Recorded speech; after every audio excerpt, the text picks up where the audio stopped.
Qui n'a jamais expérimenté le faux signal en trading? Tu sais, ce moment où tu rentres en position et là, patatrac, le marché part complètement à l'inverse de ce que tu avais prévu. Dans cette vidéo, je te propose de définir ensemble vraiment ce que c'est qu'un faux signal et avec quoi il ne faut pas le confondre. Et je te présenterai plusieurs exemples de faux signaux soi-disant, mais qui en réalité sont plutôt des erreurs très communes des personnes qui débutent, qui ont des lacunes dans leur technique. Et c'est des erreurs que je vois souvent lorsque je suis en coaching ou en formation et je te présenterai bien, ces erreurs à ne pas reproduire et tu verras que tu peux les dupliquer sur beaucoup de cas concrets. Allez, trêve de bavardage, on démarre tout de suite avec qu'est-ce qu'un faux signal.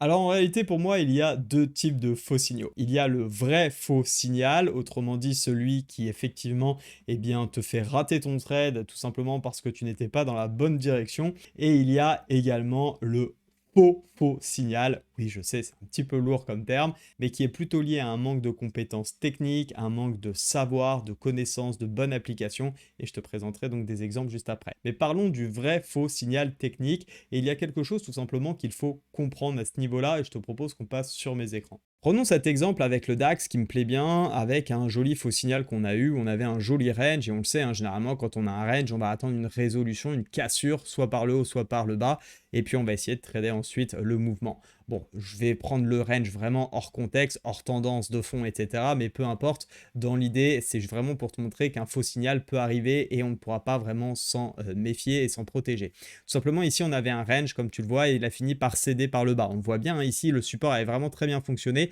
et on voit d'ailleurs à plusieurs reprises, tout simplement, le support qui tient et puis finit par céder. Alors, bien évidemment, quelqu'un qui aurait voulu vendre ce bas de range, désormais pour jouer la continuation baissière, pour moi, c'est pas forcément une erreur dans le sens où, on le sait, quand un support lâche, il a de fortes chances de devenir résistance. Et donc, de fait, ici, pour moi, c'était un faux signal puisqu'en réalité, on n'est pas vraiment parti à la baisse comme tu peux le voir par la suite.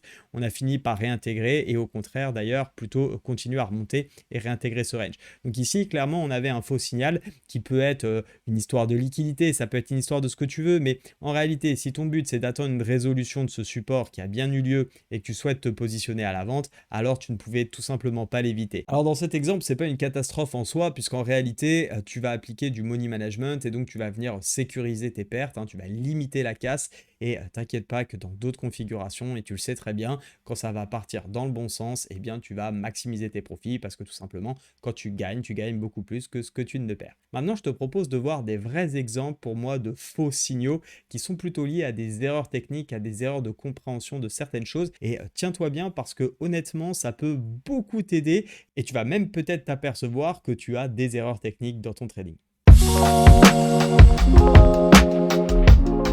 Concernant les indicateurs, il est vraiment important de les comprendre et de savoir ce qu'ils signifient. Par exemple, je vois pas mal d'erreurs autour du RSI où on me dit bah oui, le RSI est en survente, donc dès qu'il va sortir sa zone de survente, il va falloir passer à l'achat. Non, ça ne suffit pas, c'est pas forcément une mauvaise réflexion, mais en réalité, il va falloir déjà bien comprendre qu'un indicateur, ça vient aider à la décision, donc tu dois déjà avoir un plan en amont et ton indicateur doit te dire si c'est bon ou pas.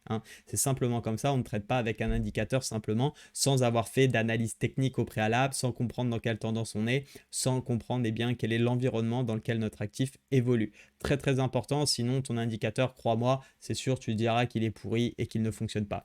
Par exemple, ce que je vois assez souvent, c'est tout simplement, imaginons ce mouvement baissier ici, des personnes qui auraient pu acheter à chaque fois qu'on est sorti de l'espace de survente. Alors, je ne vais pas te faire un cours sur le RSI. Si tu ne connais pas, je te mets une vidéo juste ici. J'ai déjà fait pas mal de contenu sur ce RSI parce que c'est un indicateur que j'adore, mais pour autant, il faut savoir l'utiliser. Donc, si tu ne sais pas ce que c'est que la survente et le surachat sur le RSI, va voir la vidéo et reviens nous voir juste après. Tu verras, ça sera beaucoup plus clair pour toi. Donc, typiquement, quelqu'un qui me dit ici, ça sort, donc je vais acheter, très mauvaise idée. Tu vois bien, on est en tendance baissière. En réalité, le RSI, ça te donne juste une information sur la force du mouvement. Ce n'est pas parce qu'un mouvement est en train d'être moins puissant, moins fort, que pour autant, il va complètement s'arrêter. Nouvel exemple ici, comme tu peux le voir, on a eu effectivement une sortie du RSI. Ok, effectivement, on a fait quelques bougies à la hausse, finalement pour ranger et finir par repartir par le bas. En revanche, cette fois-ci, on est d'accord, ça a bien fonctionné et on est reparti à la hausse. Mais de là, ce que je veux te dire, c'est que seul l'indicateur ne suffit pas. Ok, c'est très important d'avoir ça en tête. Il faut le coupler avec de l'analyse technique ou alors avec d'autres confirmations, d'autres indicateurs techniques. Maintenant, je te propose un autre exemple sur les bandes de Bollinger avec notamment les bulles, hein. Je sais que vous aimez ça, vous m'en parlez souvent sur le Discord, Telegram et même ceux que j'ai en coaching.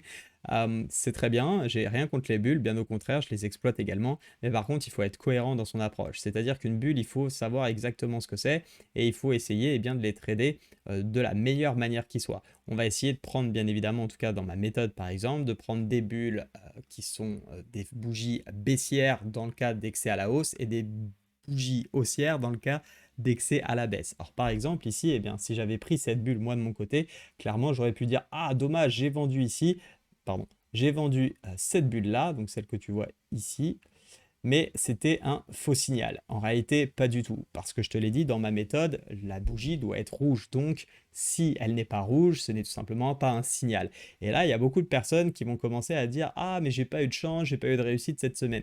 Ouais, mais en réalité, si tu prends des signaux qui n'en sont pas, forcément, eh bien, tu vas te dire que tu n'as pas de chance.